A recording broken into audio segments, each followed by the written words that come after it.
UTC to begin the 93rd flight of an Atlas V rocket and the second flight to space of a Starliner spacecraft.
Now about 1 hour and 4 minutes left until liftoff of the Atlas V rocket from Pad 41 at Cape Canaveral Space Force Station. The L clock on the upper right of your screen shows the time remaining until liftoff in real time. The Atlas V countdown clock, though, from ULA is officially and technically holding at T-minus 4 minutes. This hold at T-minus 4 minutes is running about 4 hours today. 3 hours in the books now, 1 hour remaining in this hold. This is a hold inserted into the countdown to allow the Atlas V and Starliner teams to complete their hands-on activities out at the pad. These activities included closeouts of the spacecraft, a final hatch closure on the Starliner spacecraft, as well as final configurations of the white room to prepare for the retraction of the crew access arm away from the spacecraft at about L-11 minutes, and then ultimately clearing the way for launch at T0 at 6:54 p.m. Eastern Time. It's during this hold at T-minus 4 minutes that astronauts on future missions and future countdowns will ride the elevator up the crew access tower on the left side of the Atlas V rocket in this view, and then walk across the crew access arm into the white room to actually climb through the hatch into the cockpit of the Starliner spacecraft. This mission is a full-up end-to-end test flight for the Starliner program, so there are no astronauts on board the vehicle today.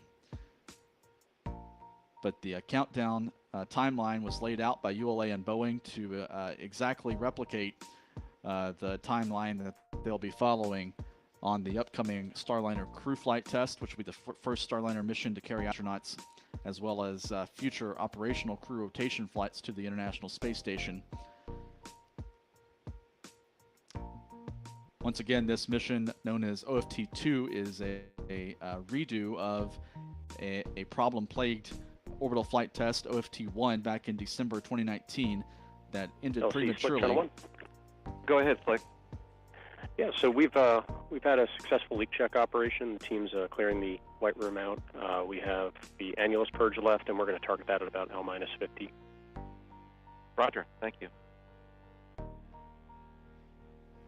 Those comments come from the blue team inside the white room, up in the upper part of the view in this vantage point of the Atlas V rocket. The blue team or closeout crew has closed the side hatch for flight. That hatch will not be reopened until the spacecraft is back on Earth. Once it docks at the space station, the astronauts inside the space station will actually open hatches and enter the spacecraft through the forward hatch at the nose of the spacecraft and enter the crew cabin for some tests while it's docked at the International Space Station. That last call out from the blue team confirmed that cabin leak checks on the Starliner spacecraft have been completed. This verifies that the spacecraft is holding pressure and it will remain pressurized throughout the flight.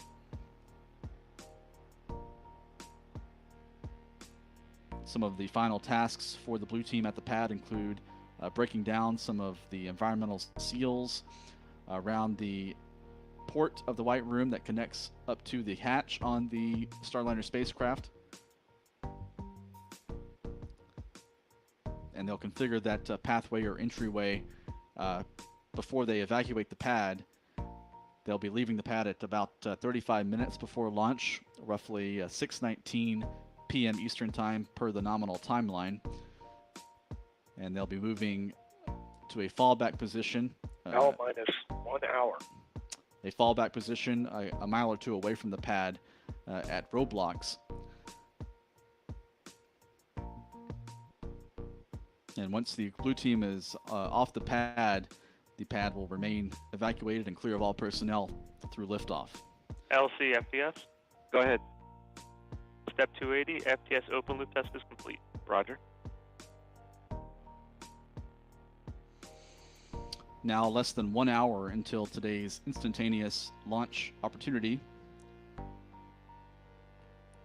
You also just heard the Ulla launch team confirm that checkouts and testing, open loop testing of the flat termination system has been completed. This is the system that would be used to destroy the rocket in the event of a failure in flight that caused it to veer off course. Range safety officials down at the Range Operations Center at Cape Canaveral Space Force Station will be tracking the Atlas V throughout the flight. The Atlas V actually carries a GPS beacon that tracks its location and sends that information down to the Range Safety Building, where Range Safety officers are on position to send a destruct command if necessary.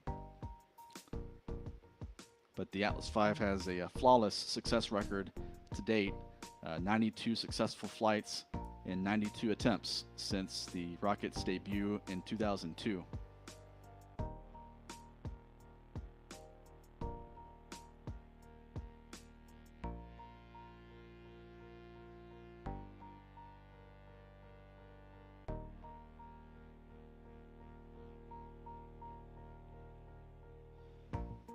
Now 58 minutes to go until the launch of the Atlas V and Starliner spacecraft.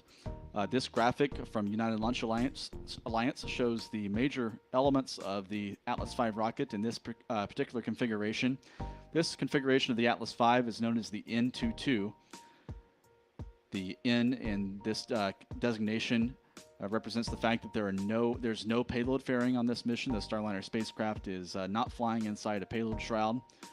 The 22, the first two, represents the number of strap-on solid rocket boosters, 2 solid rocket boosters on this mission. And then the second 2 designates that there are 2 upper stage engines, 2 RL-10 engines on the Centaur upper stage on this particular mission. This graphic shows the various parts of this rocket, with the RD-180 engine at the bottom of the first stage, provided by MPO Energomash of Russia. That the engine consumes kerosene and liquid oxygen. 2 strap-on boosters from Aerojet Rocketdyne will burn solid propellant, burning for a little over 90 seconds in the initial phase of this evening's flight. Combined, those propulsion systems will generate 1.6 million pounds of thrust. Above that first stage is the dual-engine Centaur with 2 RL-10 engines, also provided by Aerojet Rocketdyne, generating a combined thrust of nearly 45,000 pounds. The emergency detection system labeled in this graphic is the flight computer system that actually monitors the health of various parts of the Atlas V rocket and can send a signal to the abort system on the Boeing CST-100 spacecraft, Starliner spacecraft, to initiate a launch abort in the event of an emergency during the climb to space. This graphic shows a similar cutaway or breakdown view of the Starliner spacecraft, with its various elements labeled here. The reusable crew module is the centerpiece of the spacecraft. It's designed for up to 10 missions. It's actually connected to the Starliner service Blue Team module. lead LC online. Go ahead. Roger, can you respond to the radio net for a moment? Yes, sir. It's connected to the Starliner service module, which provides the bulk of the propulsion as well as the launch abort engines for the spacecraft. At the bottom of the service module is an array of solar panels to generate electricity and recharge the spacecraft's batteries in flight. Of course, there's also the heat shield at the base of the crew module that protects the spacecraft during the return and the super hot temperatures of re-entry. And then above, on the top of the nose of the spacecraft, is the nose cone and docking system. That's the system that will link up with the International Space Station. And during the climb to space this evening, it's actually covered by an aerodynamic shield and a scent cover that keeps the Atlas V, or keeps the Starliner docking system protected from the airflow as it climbs through the atmosphere.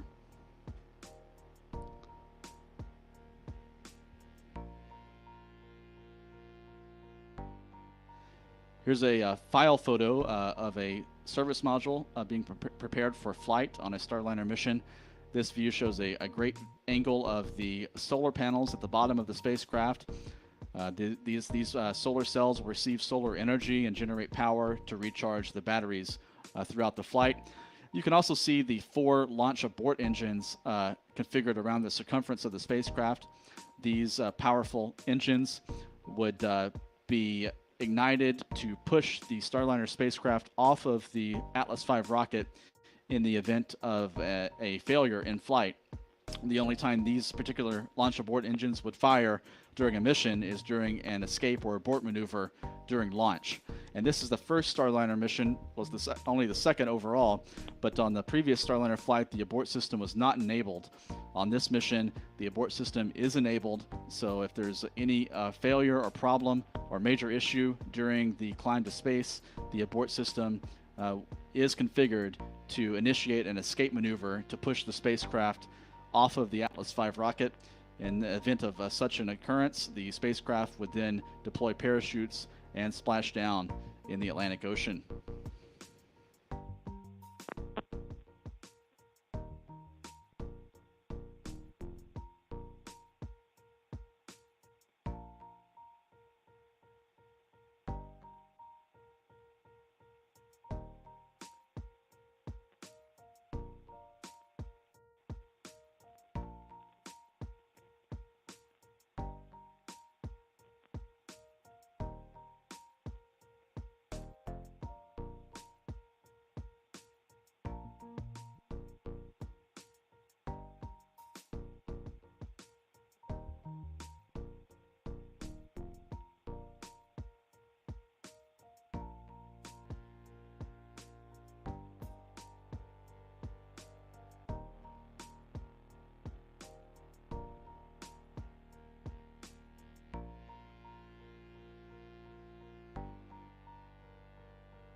Now 51 minutes until launch. This is actually a replay of activities earlier in the countdown when the blue team, wearing their blue coverall suits, closed the Starliner side hatch. This occurred about 30 minutes ago, give or take. And this is now a replay being provided by NASA of that activity.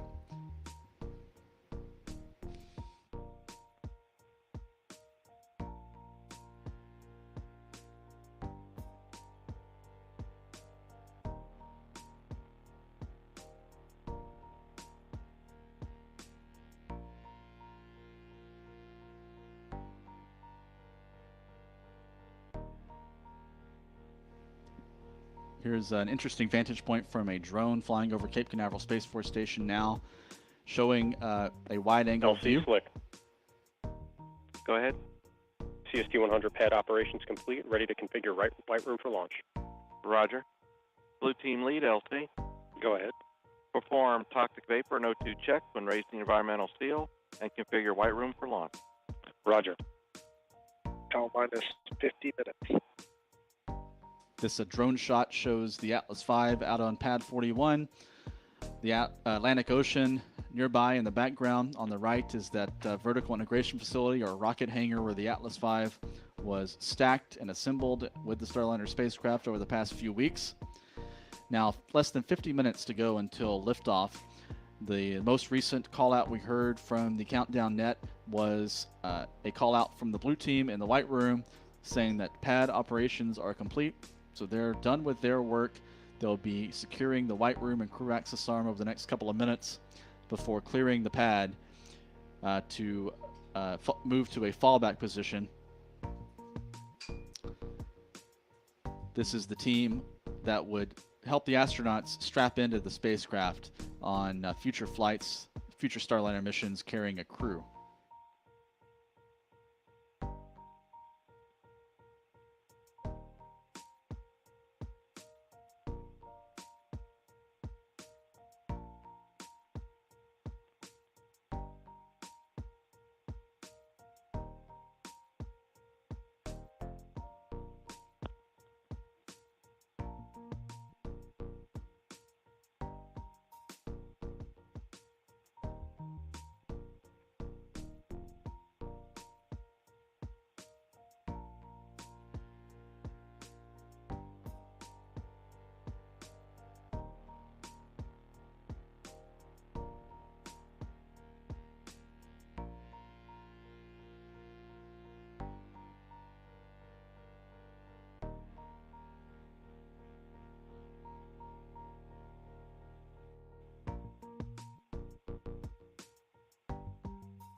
Now 45 minutes and 22 seconds until liftoff. You're looking now at a live shot inside the White Room on the crew access tower out at Pad 41, where the closeout crew is finalizing their activities. They're breaking down the environmental seal around the edge of the White Room that connects up to the Starliner spacecraft. That's in preparation for the retraction of the crew access arm, which will occur 11 minutes before liftoff.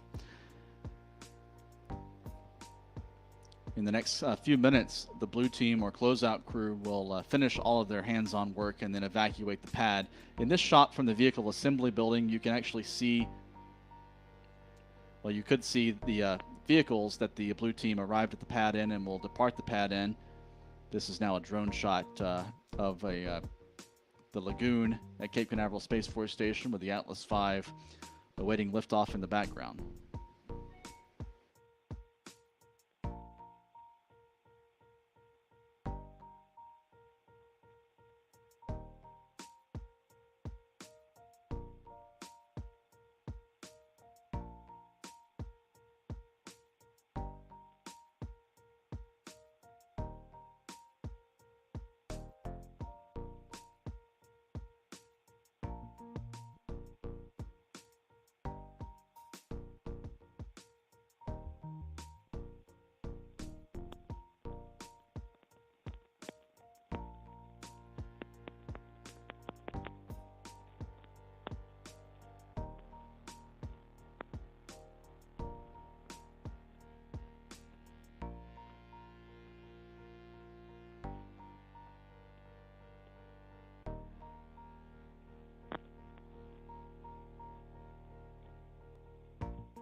Now 43 minutes and 11 seconds until liftoff.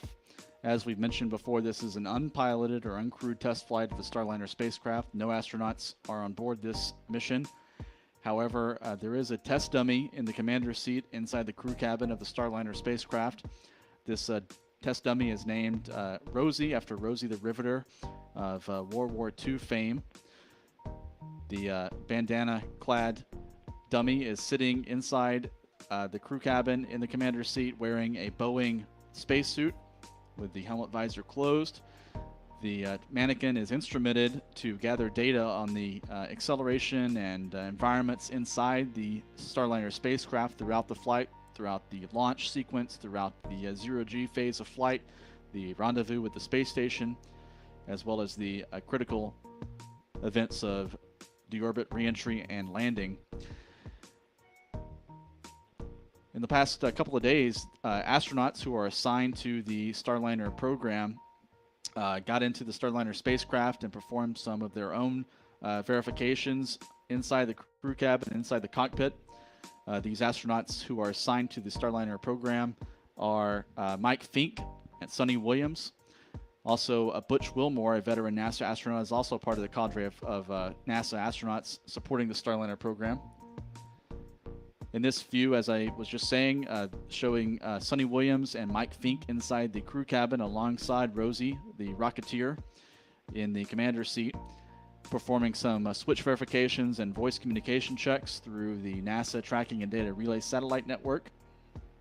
LCFE. Go ahead. Hey, we're just watching the TVMS system here. We're seeing the N2O4 spiking as they're opening the environmental seal. Just recommending that we temporarily inhibit it until it's complete. Let it stable. I'm sorry, say again? The interior N2O4 sensor that's in the White Room, as they're opening up the seal, the level of it is currently spiking. It's seeing that influx of outside air. Recommending that we temporarily inhibit until they're finished with the move in the White Room. Roger, you can go ahead and disable the CAT TBM system monitoring at this time.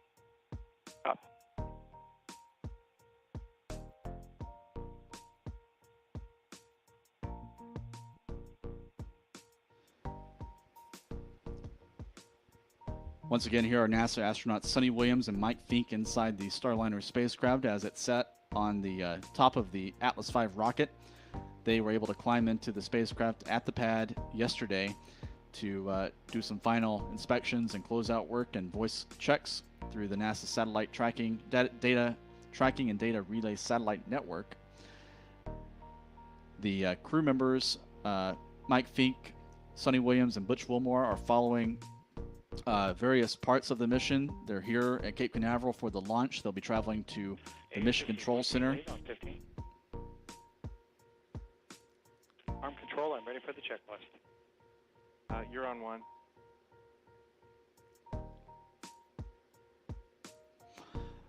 The astronauts will be traveling to the Johnson Space Center in Houston to follow along with the docking of the Starliner at the space station, and then traveling on to White Sands Space Harbor in New Mexico for the landing at the end of the flight.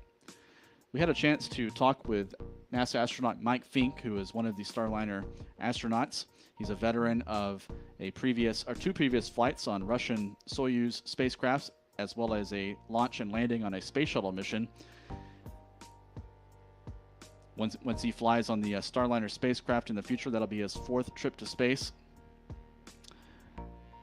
We talked to him yesterday about his expectations for the OFT-2 mission and what the crew members will be doing to support the test flight throughout its launch and docking and re-entry.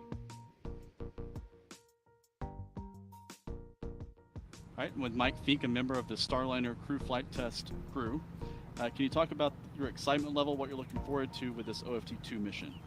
Yeah, OFT-2, Orbital Flight Test. We're very excited from the crew flight test crew.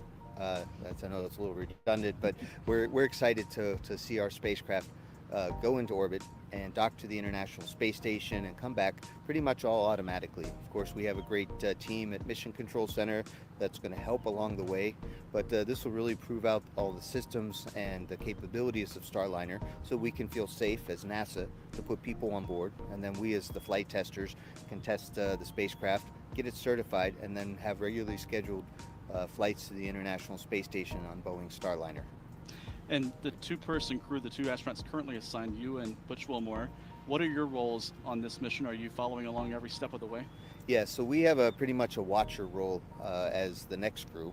We're going to let Mission Control and the automatics of Starliner do their best, but we're going to be watching both from the launch site here, and then we're going to fly quickly back to Houston and watch the rest of the mission from the Mission Control Center in Houston. And we're going to see how Starliner behaves. We're going to follow along because we know how it should work, and we'll see all the differences between what we see in simulations and reality. Will you be at the landing as well? Yes, we're planning on being at the landing, and last time when Starliner landed, it was beautiful, so we're looking forward to another very soft landing. I've landed on Soyuzes and shuttles, and Starliner with the airbags. It's going to be nice. For the crew flight test, how's the training going right now? Are you deep into training, or is some of that waiting till OFT-2 is done?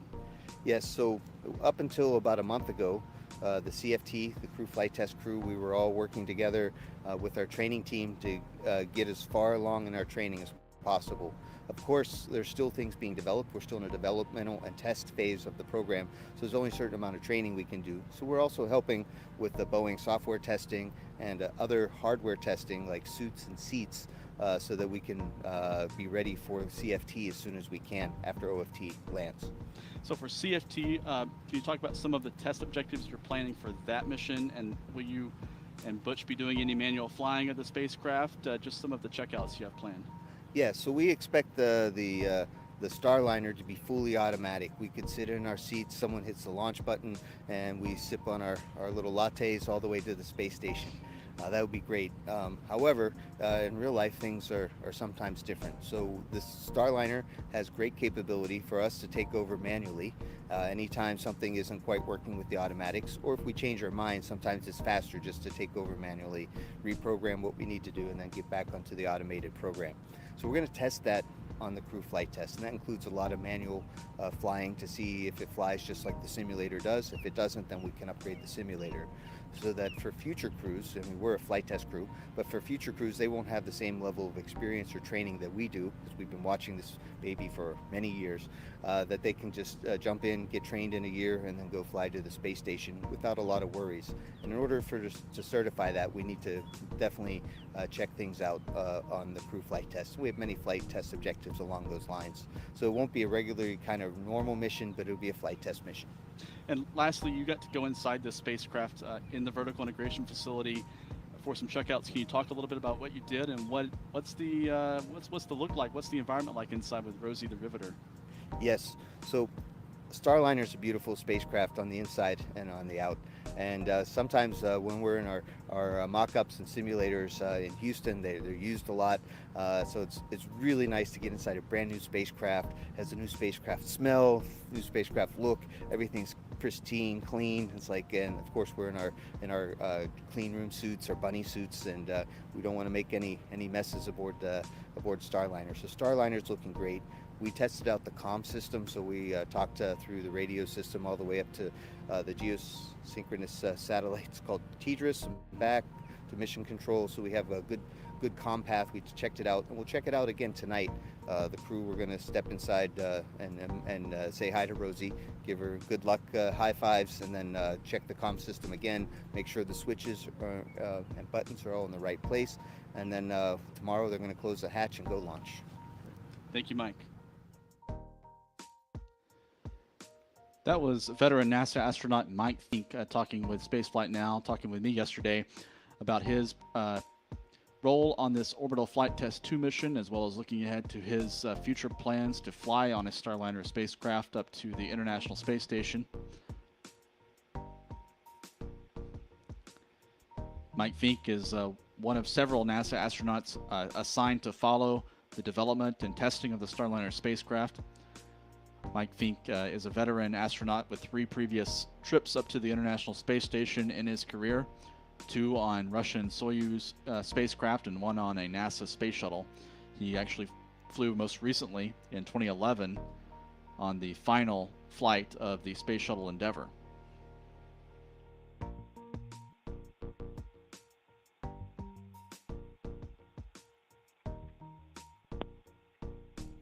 You're now looking again at a live view of Space Launch Complex 41 at Cape Canaveral Space Force Station in Florida. Liftoff of the Atlas V and the Starliner spacecraft is 33 minutes away. LC on 1AC. Go ahead. We've been discussing on 4 hydrazine bottle temp at the lower limit. We've got a concern about inadvertently triggering that during thermal. I'd like to talk with the anomaly team about our path forward with this. Roger. Please come in the anomaly team and provide a recommendation. We'll go.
minus 30 minutes.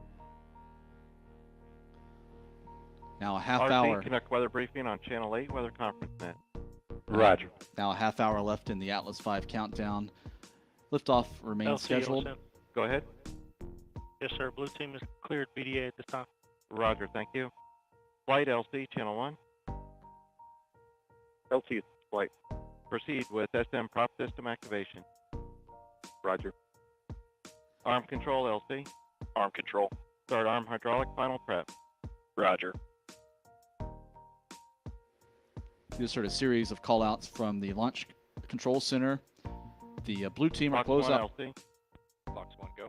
Perform pogo suppressor charge. Roger. Prop 1 LC. Prop 1 go.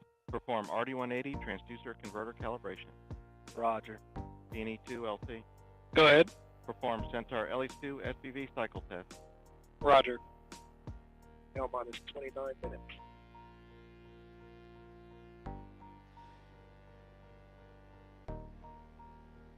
You just heard us. Prop 1.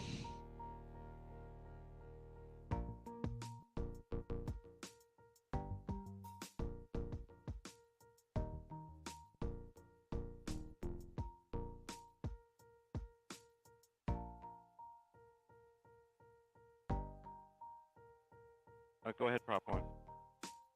RD180 transducer converter calibration is complete. Roger. Flight control, start flight control final prep. Roger. LC prop 1. Go ahead. Engine FIV is closed. Roger.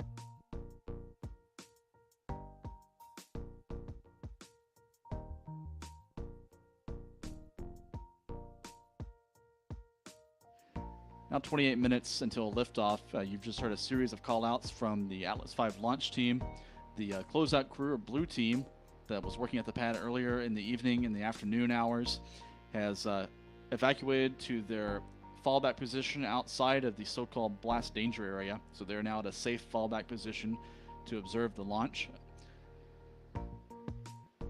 At this time, the service module propulsion system on the Starliner spacecraft is also being configured for flight. At this time, valves are cycling inside that service module to ensure that they're ready to go, ensure that everything is ready inside the propulsion system for the ride to space this evening. After liftoff, the Atlas V will be heading northeast from Space Launch Complex 41, or SLC 41, to align itself with the orbital plane of the International Space Station. The launch is timed for 6:54 p.m. Eastern Time, or 22:54 UTC. This is the time at which the Earth's rotation brings the launch pad underneath the orbital plane of the space station. It'll be heading northeast, flying roughly parallel to the east coast of the United States, and then off the Canadian Maritime Provinces and over the North Atlantic Ocean. The first stage and solid rocket boosters will be jettisoned in the first few minutes of the flight to fall into the Atlantic Ocean.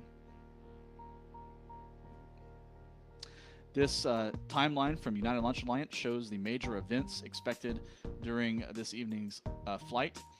The RD-180 main engine at the bottom of the first stage will ignite at T-minus 2.7 seconds.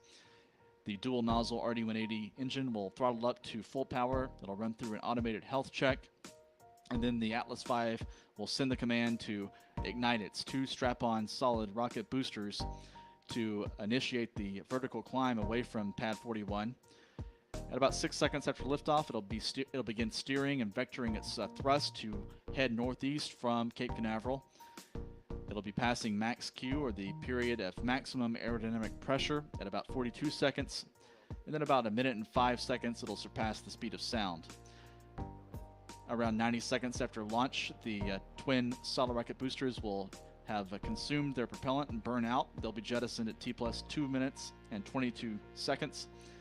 The Atlas first stage will complete its burn 4.5 minutes into the flight, and then the first stage will separate from the Centaur upper stage, and during that separation sequence, the ascent cover at the nose cone of the Starliner spacecraft will also be jettisoned. That ascent cover covers the docking system and nose cone of the Starliner spacecraft during the climb to space.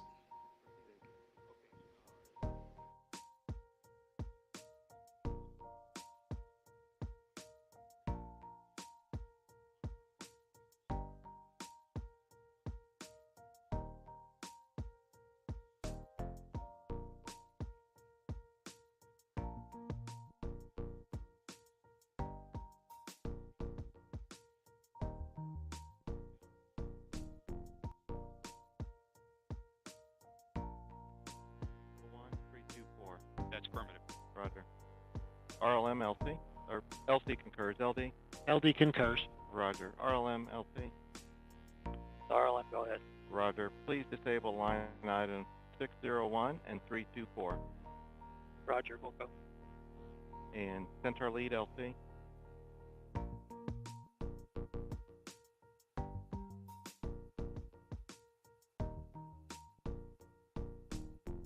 Seal on 1. Roger. You're ready to manually monitor the hydrogen bottle temp down to a 60-degree minimum, down to T-minus 1 minute, 20 seconds? Roger. Roger. Thank you. L-minus 24 minutes.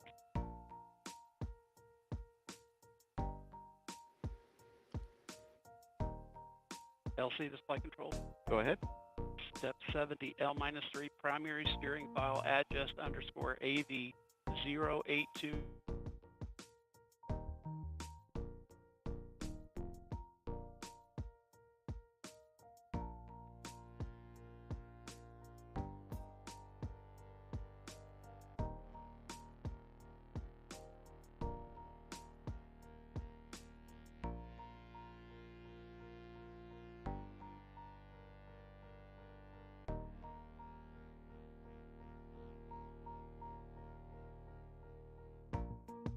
Due to a conservative setting in the Atlas V's countdown rules that was associated with a hydrazine bottle on the rocket, but the team is resetting a limit to ensure that doesn't trip in the terminal countdown. The second call out you heard was that the flight profile, the flight trajectory profile has been loaded or is being loaded into the Atlas V's guidance system. This guidance algorithm takes into account the day of launch, the real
LC, PNE1, Go ahead.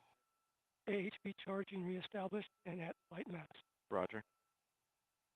L minus 16 minutes.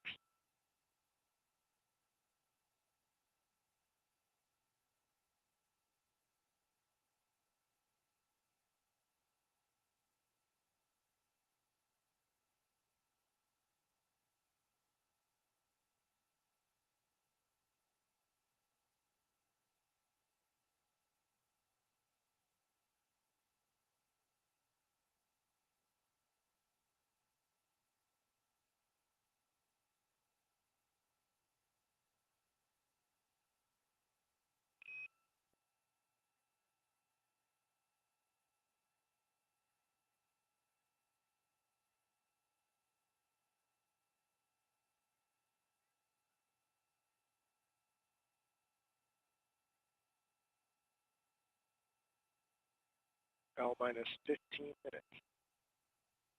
LC flight, channel 1. Channel 1 and air to ground are now merged, going to air to ground 1. Roger. LC flight, com check, air to ground 1. Loud and clear on channel 1. I do the same. LC prop 1. Go ahead. Fuel fill sequence is complete. Roger.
Now less than 13 minutes until this long-awaited launch of the Starliner spacecraft and the Atlas V rocket.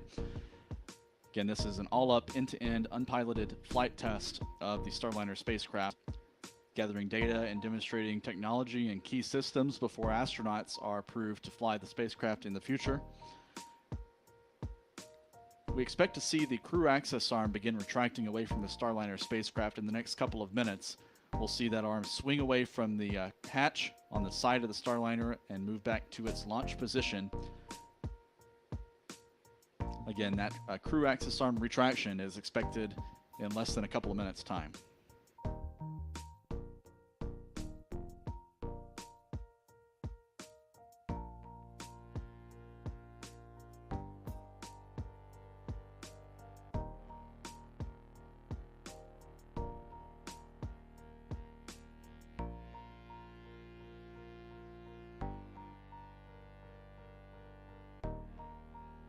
Arm control, LC. Arm control. Stow the crew access arm for launch. Roger.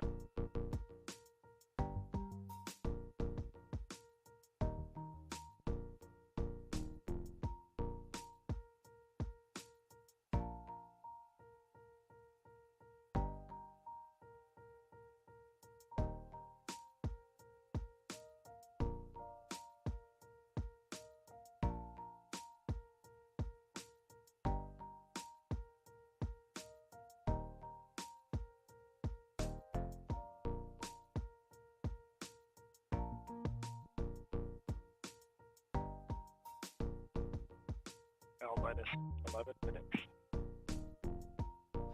Now 11 minutes until liftoff. The crew access arm is now retracting away from the Starliner spacecraft, moving back to its stowed position for launch. This crew access arm weighs about 90,000 pounds. It's about 50 feet long, and it was installed on the crew access tower back in 2016 in preparation for Starliner crew launches. And this is the walkway that astronauts will use in the future to ingress the Starliner spacecraft on the launch pad.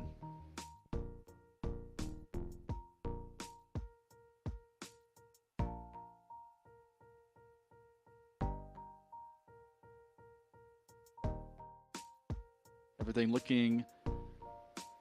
looking good for launch and on-time launch today at 6:54 p.m. Eastern Time at 22:54 UTC, 10 minutes from now. L minus 10 minutes. Flight, verify CST 100 on internal power. Verified.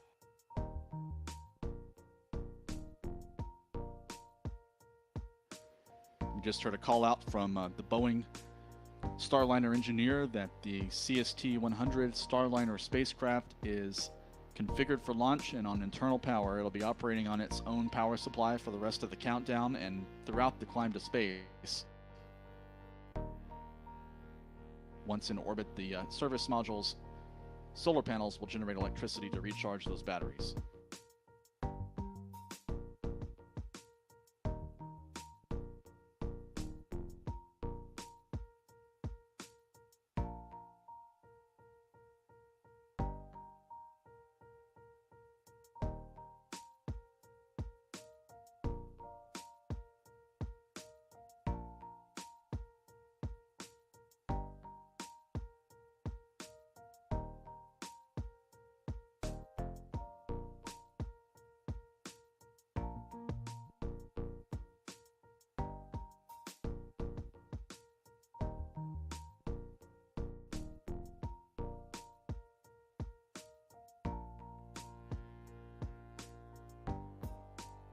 Now L minus 8 minutes and 34 seconds. We're about 90 seconds away from 8 minutes and 30 seconds. about 90 seconds away from the Flight, final verify ordnance status check. configured for launch. Verified. At L minus 7 minutes, the ULA launch conductor will poll his team for a go or no-go for the terminal countdown and launch. And we expect to hear that go-no-go poll on the launch control countdown net at L minus 7 minutes.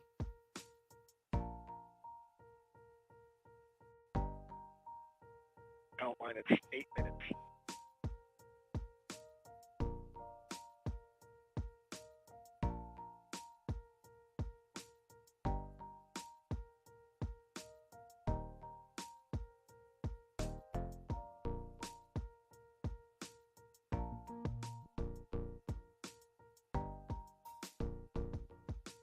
LC arm control.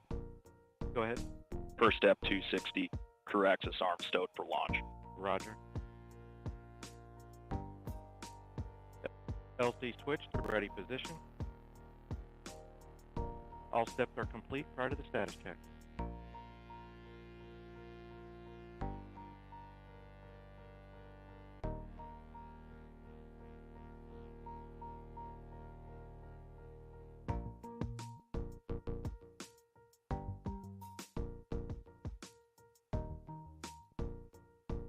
L minus 7 minutes. Status check to proceed with terminal count. Atlas systems, propulsion. Go. Hydraulic. Go. Pneumatic. Go. LO2. Go. Water. Go. Centaur systems, propulsion. Go. Pneumatic. Go. LO2. Go. LH2. Go. Has gas. Go. Electrical systems, airborne. Go. Ground. Go. Facility. Go. RFFTS. Go. Flight control. Go. GCQ. Go. Op support. Go. Com. Go. Umbilicals. Go. Arm control. Go. ECS. Go. Redline monitor. Go. Quality. Go. Op safety manager. Go. ULA safety officer. Go. Vehicle system engineer. Go. Anomaly chief. Go. Range coordinator. Clear to proceed. Flight director. Houston flight is go. Launch director. You have permission to launch. Proceeding with the count. ALC, verify T0 is set for 22:54:47 Zulu. Verified. L minus 6 minutes. That final pre-launch poll is complete. All stations reported go for launch at 6:54 and 47 seconds Eastern Daylight Time, or 22:54 UTC.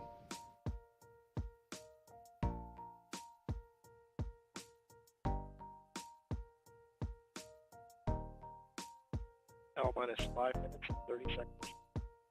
Countdown clock will be resuming at T-minus 4 minutes in less than 90 seconds. It's been in this hold for about 4 hours.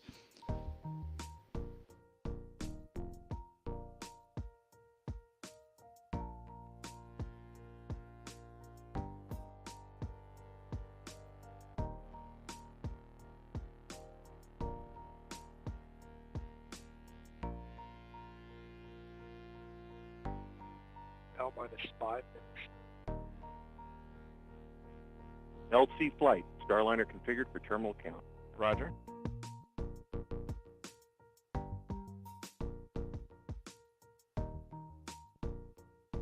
L minus 4 minutes and 45 seconds.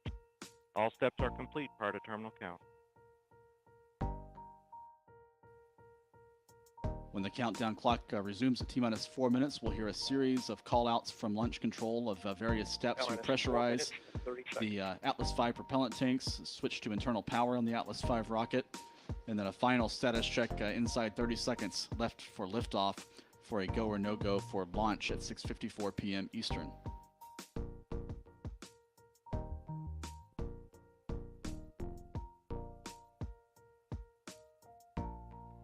On my mark, the time will be T-minus 4 minutes and counting. 3, 2, 1, mark. 3:55. Ground pyros enabled. And the countdown has resumed at T-minus 4 minutes.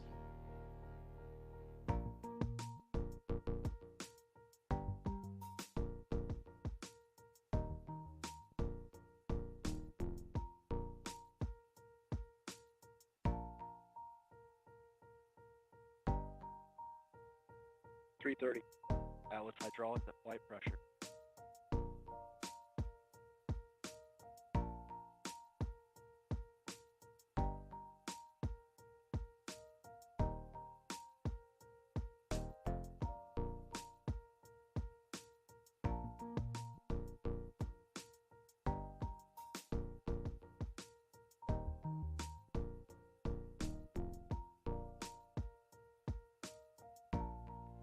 Minutes. Securing LO2 topping. Pressurizing Atlas tanks. 250. FTS internal.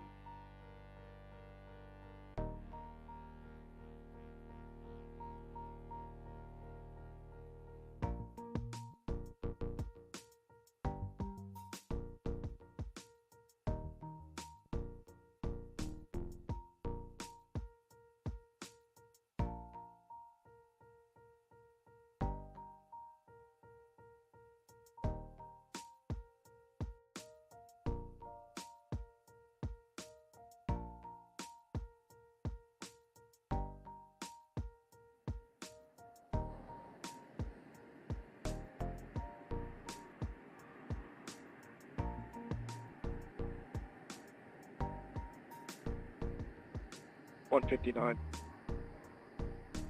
Vehicle internal. 155. Bot sequencer start. 150. Securing Centaur LH2. Securing Centaur LO2.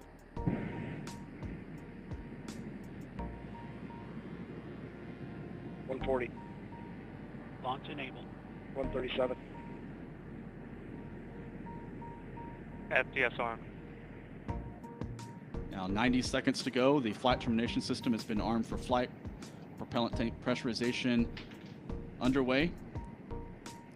Everything looking good for launch of the OFT-2 mission. OC is armed. SCS count started. EDS ascent.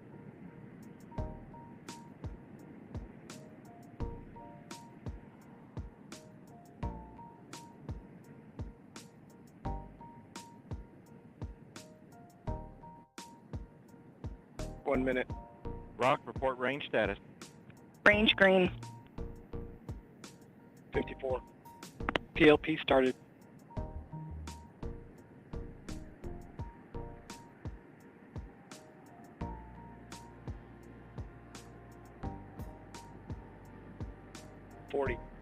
Atlas at flight press.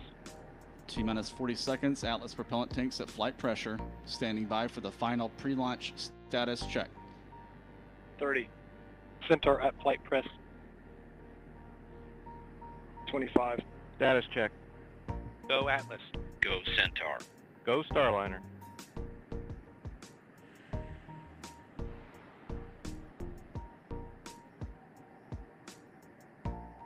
T-minus 10 seconds. T-minus 5, 4, 3, 2, 1. Engine start. Release. And liftoff of the Atlas V rocket, Boeing's Starliner spacecraft, heading for the International Space Station. SRB chamber pressure looks good.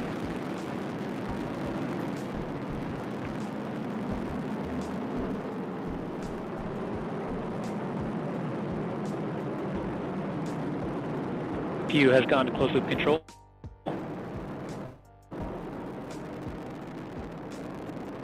Pitchover is complete. The RD-180 is now throttling down to maintain acceptable dynamic pressure limits on the vehicle.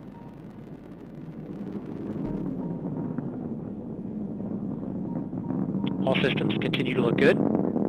Vehicle is now passing through Max Q, maximum dynamic pressure.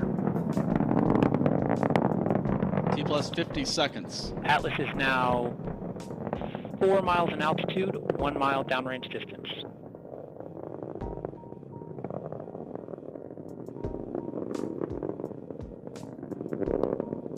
All systems continue to look good.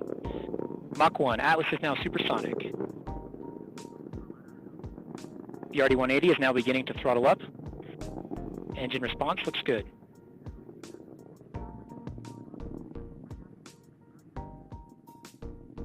Vehicle altitude rates are well controlled. Atlas V Angular has rates are near surpassed zero. the speed of sound, coming up on burnout of the twin solid rocket boosters.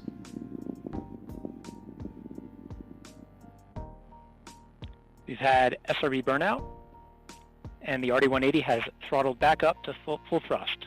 Engine response looks good.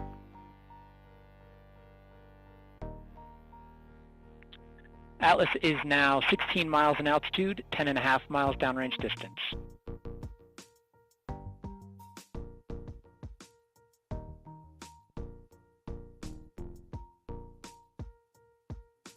Jettison of those two solid Booster rocket systems boosters continue is to look good at this expected time. in about 15 seconds. Atlas once 5 the weighs Atlas V now just reaches one the half of proper, what it did at launch, burning aerodynamic propellant at a rate of conditions for the 2,800 jettison. pounds per second.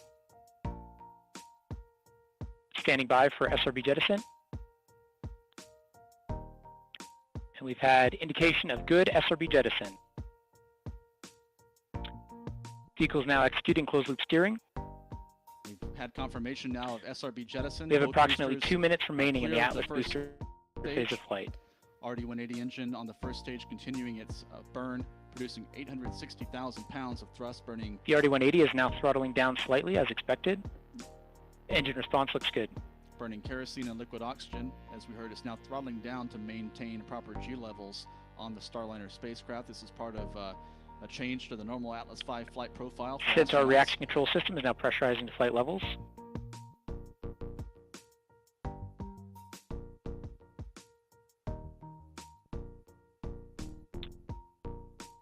Atlas systems continue to look good at this time. Vehicle is 38 miles in altitude, 79 miles downrange distance.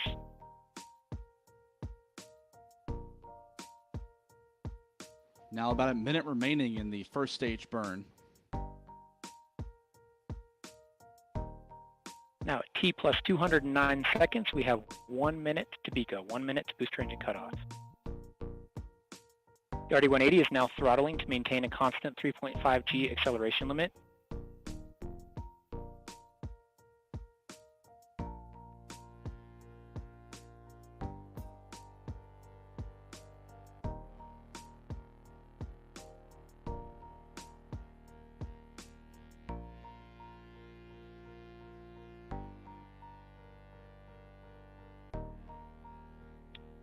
The RL-10 engines have now begun their boost phase chill down sequence. About 15 seconds left before booster engine cutoff.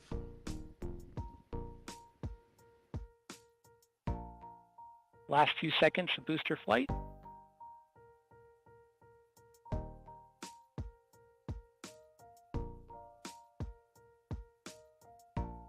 We have BECO booster engine cutoff. And we have indication of a successful stage separation event. Pre-start on the RL-10s.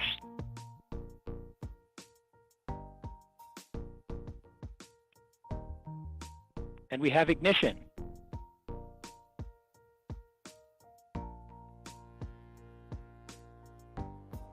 Vehicle has executed closed loop guidance.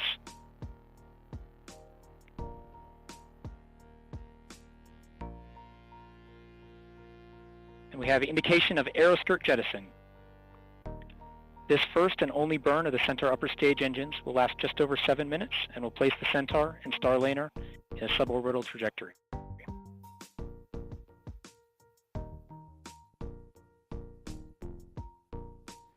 We've heard confirmation of several major events in the past few seconds. Booster engine cutoff. RD-180 engine has completed its job on the first stage. Then the stage separation. Upper stage systems continue to look good at this time. And ignition of the RL-10 engines, the two RL-10s on the Centaur.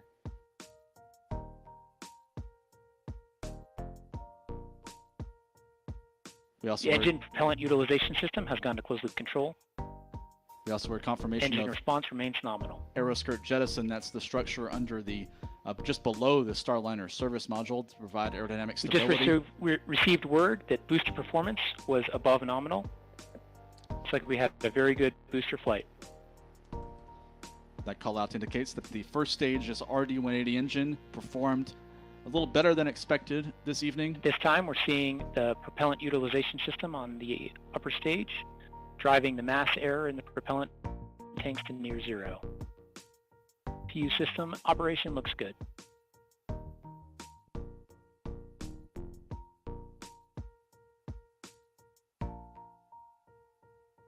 In this animation, you can see the location of the Centaur now passing just off the Chesapeake Bay area, the Mid-Atlantic states, heading northeast. We are now just under 7 minutes into flight. 5 minutes remain in this burn of the upper stage engines. The RL-10 engines continue to look good. Chamber pressures continue to look right down the middle of the expected band.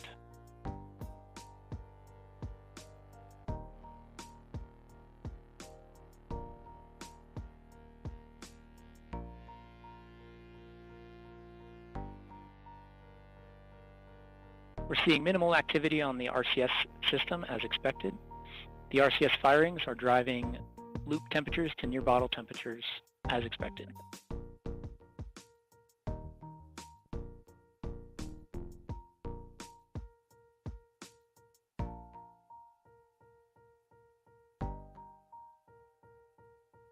About 4 minutes left in this Centaur main engine burn. This burn will be placing this Starliner spacecraft on a suborbital trajectory. The Starliner propulsion system will do the rest of the work to circularize its orbit and reach a stable now orbit. T plus 9 minutes.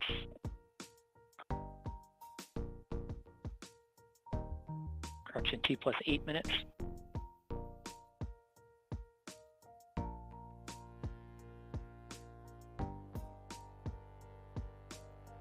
On the upper... At this time, the Centaur is at an altitude of 102 miles, downrange distance of 1,075 miles.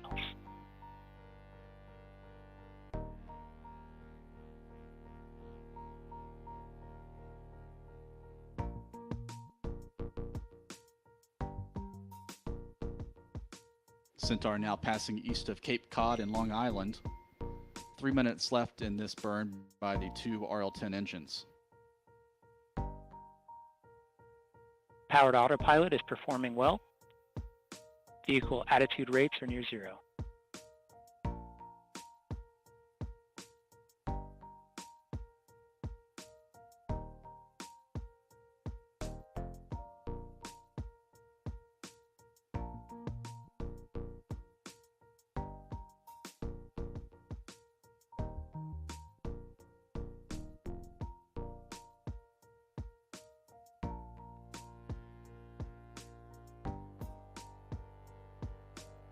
T plus 9 minutes and 30 seconds. 9.5 minutes since the Atlas V departed from Cape Canaveral. Everything looking good so far in this flight of the Atlas V and the Starliner spacecraft.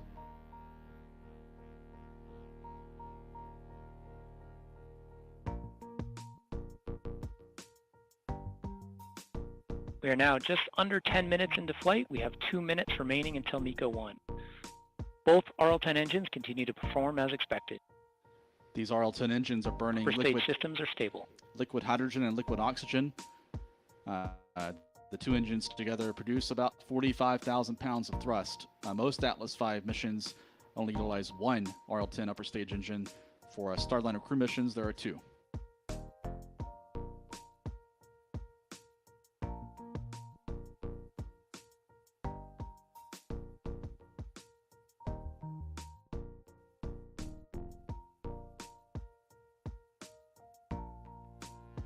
The PU system on both engines continues to operate as expected, driving mass error to near zero.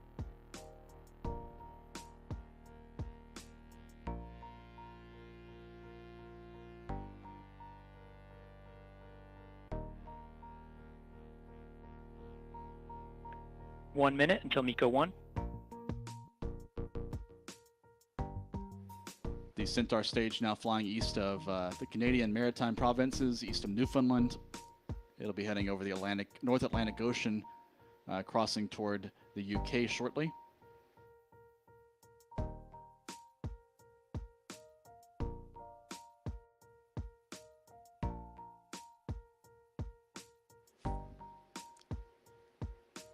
About 30 seconds left in this burn. This is the one and only Centaur burn on today's mission.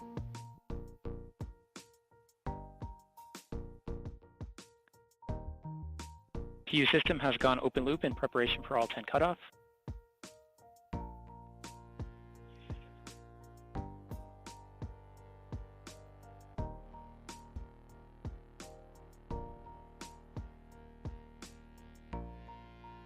And we have MECO 1. Both RL-10 engines have shut down. At this time, the Centaur has entered a coast phase. Separation of Starliner will occur in approximately 3 minutes.